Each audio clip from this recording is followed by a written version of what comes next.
어제 닌텐도 스위치2 다이렉트가 진행됐습니다. 스위치2라고 시간도 22시에 맞춰서 하고 영상 길이도 1시간 2분 2초였어요. 세계 모든 사람들이 그냥 넘길 정도의 소소함이었지만 우리나라에서는 생각난 사람이 있어서 웃음을 참아야만 했죠. 그렇게 시작된 다이렉트에서는 마리오 카트가 처음 등장했는데 탈 것만 잡으면 제임스 본드 저리 가라 할 살인 면허를 얻는 저로서는 그렇게 매력적으로 다가오진 않았습니다. 그래도 오픈월드 시스템이나 군대 시절의 PTSD를 떠올리게 할 선착순 경주는 재밌어 보여서 이번 기회에 그걸 타파해볼 수도 있을 것 같아요. 참고로 말하자면 전 상글입니다. 훈련소에서도 선착순 같은 건 없었어요. 아무튼 마리오 카트의 신작은 4월 17일에 발매됩니다. 다음으로는 새롭게 추가된 C버튼으로 사용할 수 있는 닌텐코드, 아니 보이스 챗과 화면 공유 시스템이 등장했는데 한 글자씩 입력해야 했던 기존 채팅에 비해 굉장히 편해 보였고 완벽해 보이진 않지만 실시간으로 사람의 눕기를 따주는 닌텐도 카메라는 파티 게임에 좀 더 적합해 보였습니다. 사실 이런 것보다는 조이콘을 마우스처럼 쓸 수 있다는 게 가장 매력적으로 보였지만요. 이제 스위치에서 전략 게임이나 슈팅 게임을 할 때도 좀 더 편하게 할 수 있겠구나 싶더라고요. 이 새로운 기능들을 소개할 닌텐도 스위치2 웰컴 투어는 스위치2판 아스트로 플레이룸을 꿈꾸는 것처럼 보였지만 정말 소개에 초점이 맞춰져 있어 플레이와는 거리가 있어 보였고 마리오 파티 잼버리, 젤다의 전설 야생의 숨결과 왕국의 눈물, 별의 컵이 디스커버리에 새로운 기능을 덧붙인 버전을 공개했지만 왕국의 눈물을 프레임 드랍 없이 즐길 수 있겠다 정도의 감상에서 그쳤습니다. 메트로이드 프라임 4 비욘드와 포켓몬스터 레전드 ZA도 닌텐도 스위치2 에디션이라는 이름을 달고 나왔지만 애초에 6월 5일에 발매될 스위치2보다 늦게 나올 게임들인데 스위치2 에디션이라는 이름이 의미가 있을까 싶었어요. 아마 스위치1에서도 플레이할 수 있다 정도의 의미를 가지고 있는 거겠죠. 이후로 사양이 높아지며 닌텐도에 추가될 몇몇 게임들이 지나갔습니다. 엘든링, 하데스2, 스트리트 파이터 6, 데몬 마키나의 신작, 스플릿 픽션, 호그와트 레가시 같은 게임들 말이죠. 물론 007 시리즈의 신작 소식, 왕국의 눈물판 젤다 무쌍, 모든 챕터를 포함한 델타룬, 엔터 더 건전2 같이 어느 정도 규모가 있는 소식들이 지나갔지만 그럼에도 뭔가 한 방이 부족했어요. 기대했던 실크송은 25년 발매라는 말만 써두고 5초간 보여준 듯 지나갔고요. 그리고 마지막 퍼블리싱 타이틀이라고 보여준 게임은 뭔가 기이했습니다. 피를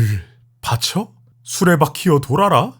달의 밤, 인류의 황혼? 채팅창에서 블러드본2를 부르짖었지만 그때까지만 해도 저는 이랬습니다. 블본2가 나오겠냐? 이거 여기서? 절대 안 나옴. 그런데 다음 순간 프롬 소프트웨어라는 이름이 떡하니 박히는 거예요. 엄청나게 거대한 시계탑과 어두침침한 분위기. 근데 또 다음 순간에는 기술력 쩔어 보이는 열차가 나와? 그리고 또 다음 순간에는 총과 근접 무기를 같이 찬 캐릭터. 저 캐릭터한테 사냥꾼 모자라도 씌워놨으면 안심하고 비명을 지르겠는데 너무나도 혼란스러운 상황이 이어졌죠. 그리고 폴아웃식 파워 아머가 등장하고 난 뒤 생각을 비워버리고 그저 감상하기 시작했습니다. 그렇게 등장한 건 프롬 소프트웨어가 꽁꽁 감춰두고 있던 신작 더 더스크 블러드였어요. 그리고 놀라운 건 뭔지 아세요? 스위치2 독점입니다. PC 유저들 가슴에 운석 처박히는 소리가 여기까지 들리네요. 하나가 아니라 2개가요. 저는 솔직히 이번 다이렉트에서 마리오 오디세이 2가 나올 줄 알았어요. 젤다는 내년이 40주년이고 3D 마리오가 나온 지도 꽤 오래됐으며 마리오 오디세이가 스위치1의 상징적인 게임이기도 했으니까요. 그런데 실제로 등장한 게임은 동키콩 오디세이, 아니 동키콩 반환자였습니다. 가로막는 무엇이든 올라타고 박살낼 수 있는 동키콩 특유의 호쾌함과 파워를 동시에 나타내는 게임이었죠. 솔직히 제가 어렸을 때 동키콩을 플레이해본 것도 아니라 이 프랜차이즈에 애정이 있는 게 아니었는데 이 작품만큼은 플레이해보고 싶더라고요. 그렇게 닌텐도 다이렉트는 끝났습니다. 초반만 하더라도